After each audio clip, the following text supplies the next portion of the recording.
your mark, Captain!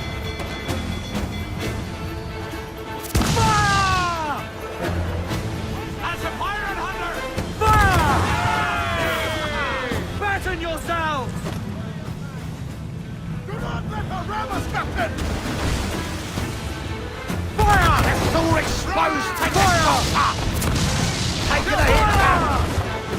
Internet folklore states there are two historical archetypes almost universally beloved, but of pirates and ninjas it seems that only the perfect pirate game has claimed white whale status for gamers.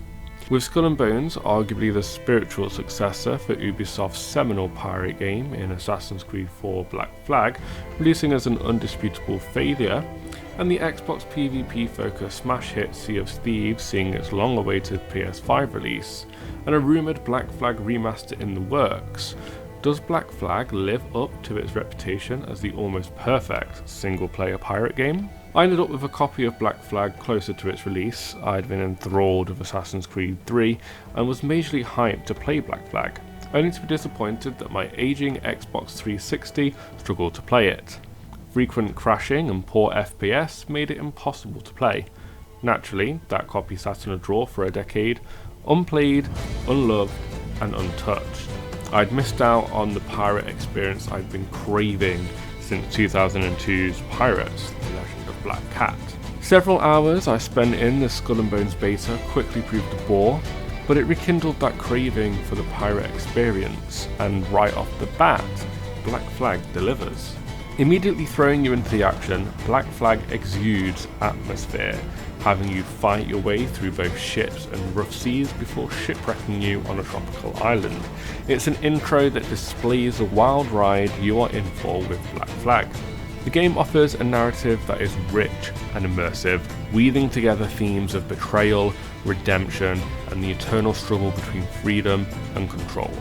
As Edward Kenway, players encounter historical figures like Blackbeard, Anne Bonny, and Charles Vane, adding depth and authenticity to the game's world. The story is a bombastic affair. It's clear that the idea of fun is at the forefront, besides the obligatory real-world modern-day missions that the Assassin's Creed franchise has never managed to quite connect with audiences like they have with the historical settings. The story never feels like it takes itself too seriously, and that's all that's needed for a game like this. The game's seamless transition between naval battles and on-foot exploration is nothing short of exhilarating, allowing players to command their own pirate ship, engaging thrilling sea combat, and plunder enemy vessels for treasure. The vast open world is teeming with life, from bustling cities to remote islands ripe for exploration, each location brimming with secrets, side quests, hidden treasures, and other activities to uncover. These activities range from the boring and repetitive chests and animus fragments, to the annoying sea shanties that you have to chase, to fun and engaging assassination contracts. There's a lot of back and forthing, but climbing to the highest point and synchronizing an island not only reveals the map, but also acts as a fast travel location that makes the whole process that much easier. Many of these activities will contribute towards the resources needed to upgrade you and your ship, but for the most part, your main method of collecting the golden resources you need for upgrades is good old piracy. Pretty much any ship you can see can be plundered for upgrade resources and trade resources, and it can all be sold. It's something you'll be doing a lot of, and that's absolutely fine, because the ship-to-ship combat is hands down the best part of the game. Its simplicity is what makes it so fun. The ship has 5 attacks, each is used for a different range or position of your enemy, and the only other thing you have to worry about is aiming and bracing to reduce damage from enemy attacks. And frankly, in my experience, bracing is optional. Mortars allow you to bombard enemies from afar before they have the chance to strike at you. Chain shots are fired from the front of your ship. They do a smaller amount of damage, but then a broadside, but will damage the ship's sails, temporarily stunning it and allowing you to catch up and unleash your next broadside. The broadside itself can be fired from either direction of your ship, and its wide arc of fire can be used to strike multiple vessels if lined up correctly. At the rear of your ship, you can drop fire barrels into the path of chasing ships, time it right and they'll be able to sail right into the barrel, the resulting explosion causing massive damage, and if they don't hit the barrels, they'll be forced to change course to avoid them, giving you the opportunity to get the drop on them. Finally, you have your swivel guns, which can be used from any side of your ship to exploit vulnerabilities exposed by your other attacks. Deal enough damage to your ship and you'll cripple it, giving you the choice to either unleash a final salvo to sink it, or close range and board it. Boarding is generally the best option.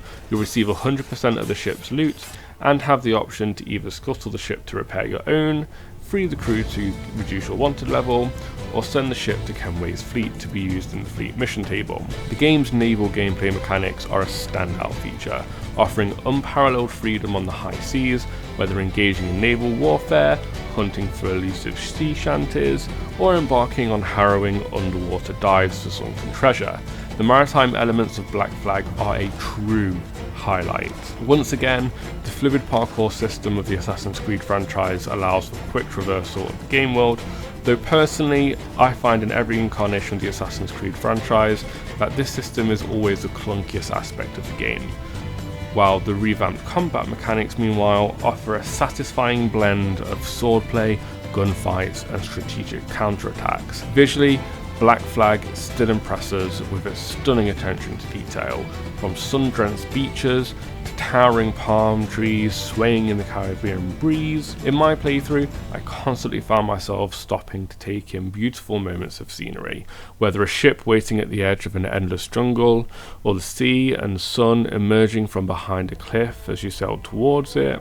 To top it all off, the game's dynamic weather system adds an extra layer of immersion, with storms and rough seas posing a constant threat to unwary sailors. Overall, I'd have to say Assassin's Creed 4 Black Flag remains an essential experience for gamers in 2024, offering an unforgettable journey through the golden age of piracy that seamlessly blends action, adventure and intrigue. Whether you're a long-time fan of the series or a newcomer looking for an epic pirate adventure, Black Flag delivers in spades.